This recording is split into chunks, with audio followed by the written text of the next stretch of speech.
In round 4 of the FIDE World Cup, 3 players won their matches after playing the classical games. Vasily Ivanchuk defeated Anish Giri.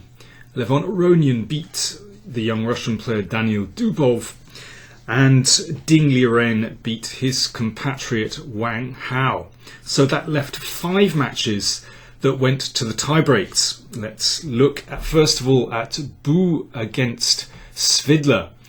So Svidler, in this first rapid tiebreak game of 25 minutes each, won an exchange. But you can see, well, it's not so simple.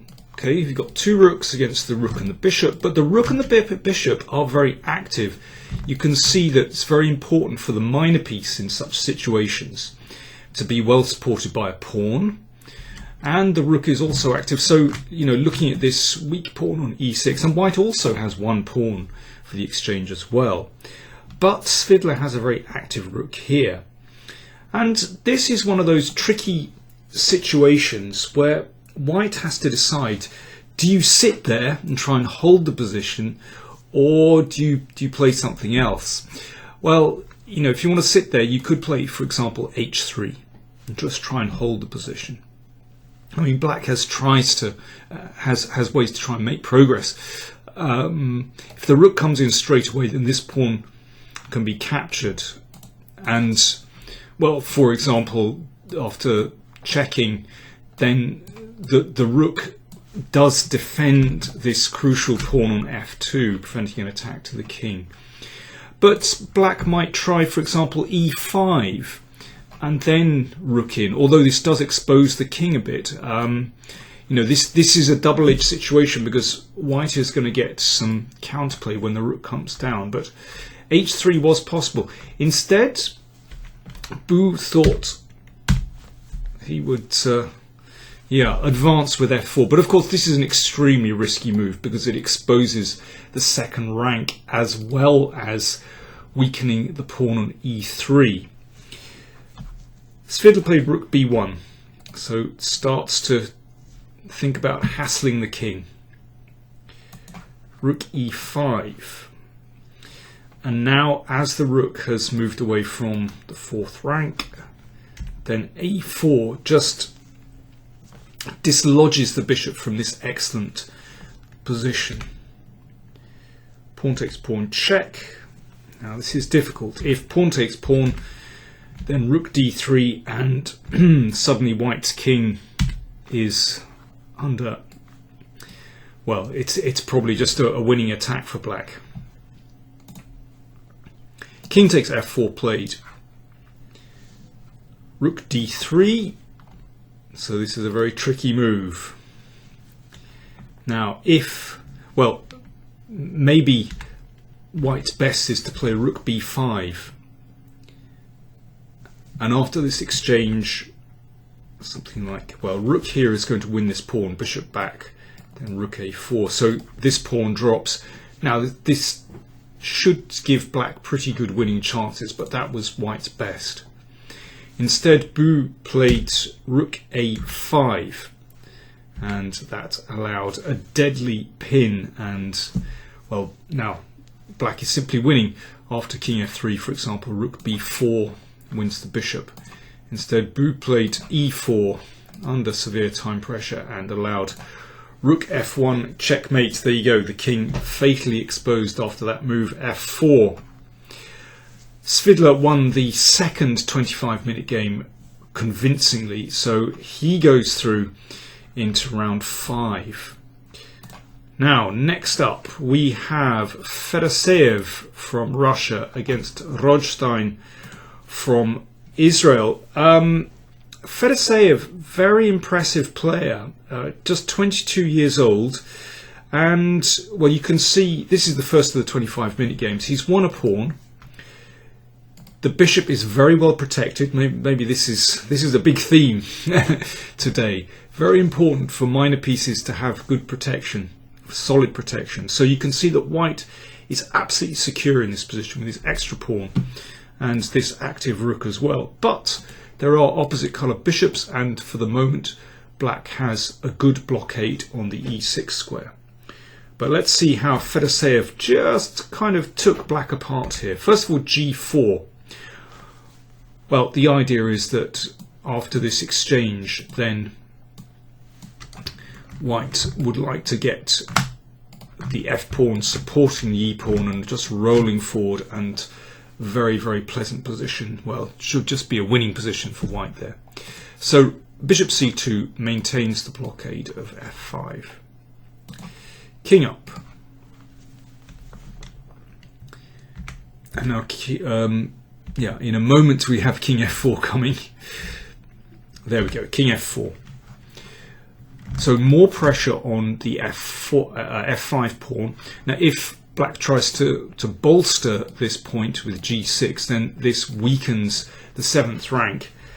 For example, after this, well, white would exchange, the king comes back, so now there's a weak pawn here.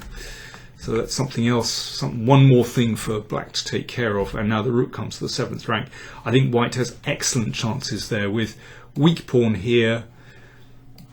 Black's king very poorly placed, should add up to a win for white. So Rothstein exchanged on g4 and played g5, so at least this shuts out white's king and prevents white moving forward with f4. But it means that the 7th rank is now, well, white wins the 7th rank, and black's king very poor. But let's see how Fedoseev made progress. This is very impressive. Bishop c5. So if rook takes pawn, then king d4 wins a piece. So white just making sure that black has to keep tabs on everything here, and also prevents, under some circumstances, black might be able to advance with a5 to dislodge the white's coordination. So little by little, white is creeping up the board. I mean, this position it's a kind of Zugzwang actually, and white creeps in slowly but surely. And of course, when one player is very short of time, this is extremely difficult to defend.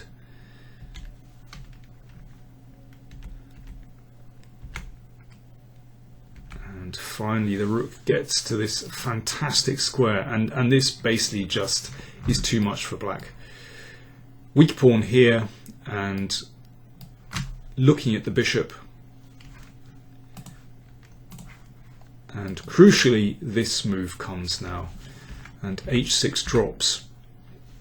And in this situation, once the rooks are exchanged, well, this is just too much, because there's a 3rd pawn dropping, and that pawn mass will just be too much for black.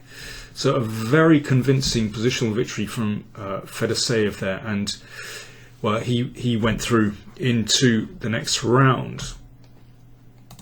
Next up, well, this was a titanic struggle between Maxime Vachier-Lagrave and Alexander Gory. The first two 25-minute games were drawn, so they went into 10-minute games, and this was the first of these 10-minute games. And I think this shows what happens when one side in rapid chess or in blitz chess gets the initiative. So Vachier-Lagrave with, you could say, a positional advantage here of this nice 4v3 majority on the king side, and he starts to roll this down the board. But black, for the moment, is pretty well coordinated. But let's see how Maxime made progress. Well, of course, this knight wants to hop in here, and this is dangerous. So Grishuk tries to organise counterplay, but it all goes wrong.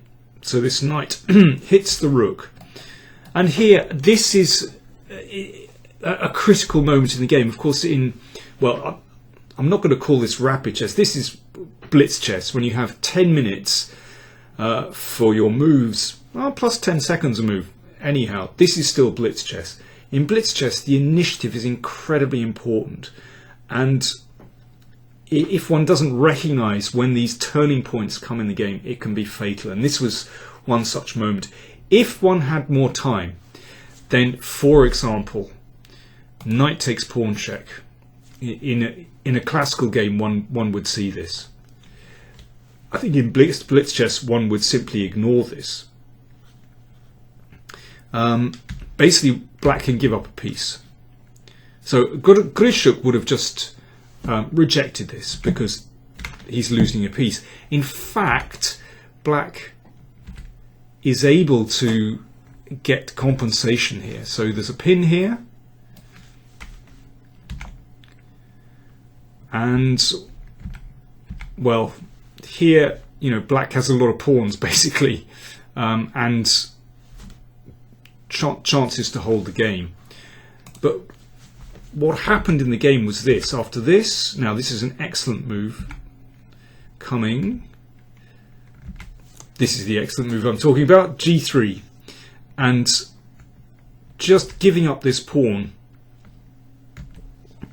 allows white's f and e pawns to roll down the board. So this is just a fantastic initiative. Both players are superb rapid players and particularly blitz players. So this is a tough one. I would have put both Grishuk and Vachier-Lagrave as some of the favourites to get through to the final. So it's kind of unfortunate that they're playing already in the 4th round. But well, that's the nature of this event. A lot of very strong players have been knocked out already, and these pawns just roll down the board. Very impressive from Maxime Vachier-Lagrave, and this is really winning now. So threat to take on f7. Again, every single one of white's moves over the past, 7 or 8 moves has been with a threat. And it continues. It's quite extraordinary. I mean, black really could do no better with this. And now, well, you have to be a little bit careful. If white pushes on straight away, then there are some pins here. This would be a mistake, for example, because after this, then in fact, black evens up material. So Maxime in this position invested about a minute of his time. He still had time. Grishuk he goes down to the wire. He was already way down on time. But Maxime, he calculates absolutely brilliantly. And he worked out basically a forced win from this point. If pawn takes knight, then e7 check. So rook takes knight. And Grishuk was hoping that he could, try and hold things together here. He's an exchange down, but if he manages to take the pawn on e6, well, some survival chances. But watch what happened.